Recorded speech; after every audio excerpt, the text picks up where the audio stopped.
Sir Handel had had a bad day. The old coaches, Agnes, Ruth, Lucy, Jemima and Beatrice, had been awkward. They'd made him slip to a standstill twice. He was furious.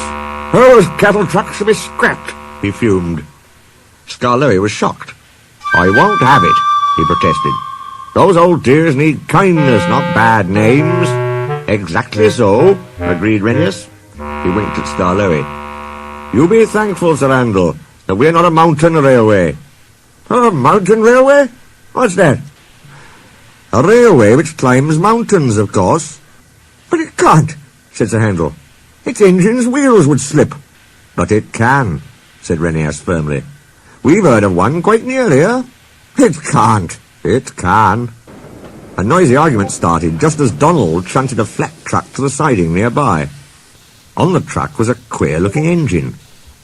He had 6 small wheels and a stovepipe chimney.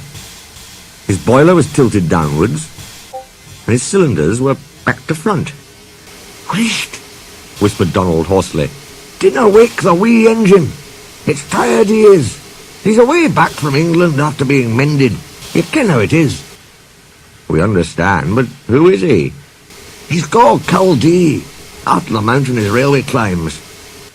Well, did you ever, exclaimed the 2 old engines. They looked at Sir Handel and chuckled.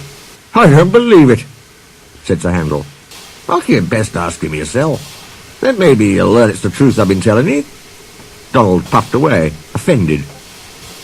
Caldee woke to find the engines gazing at him. Where am I?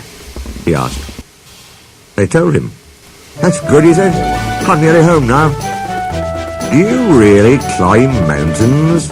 Asked Scarloey. I've done it for years. You must be clever. We couldn't. Our wheels would slip. I'm not really clever, laughed Caldee.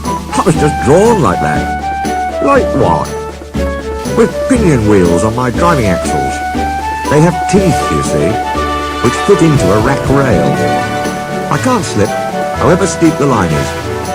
That, said Renius, must help you going up. But if your line is so steep, aren't you frightened coming down? Why? We have good brakes.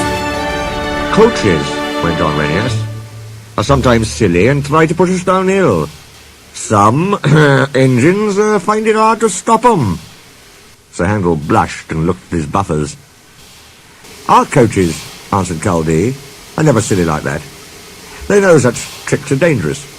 I've never had that sort of accident. But, he went on thoughtfully, I was frightened once. Very frightened indeed. Please tell us, said all the engines. One day, long ago, before our line was opened, our drivers made all 5 of us engines stand ready outside our shed.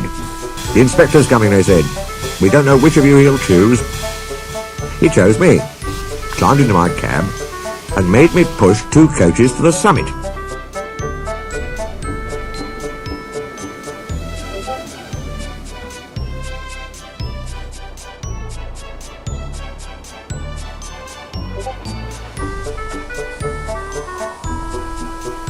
So far so good, he said. Now we'll test your brakes. So he went and stood on the steepest part of the line.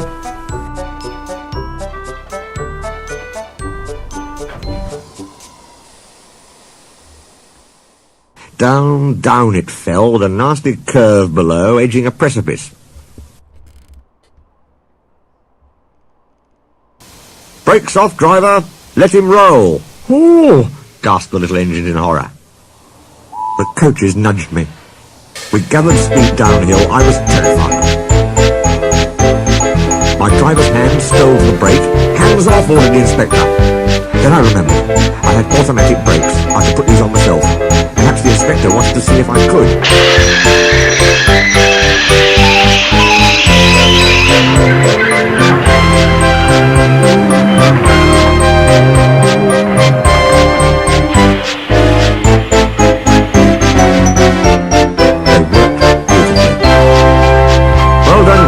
Said the inspector. You'll do. I smiled, of course, but felt very shaky. My driver and fireman mopped their faces. They've been nervous too. I'm never nervous now, finished Colgy. Why should I be? There's no need.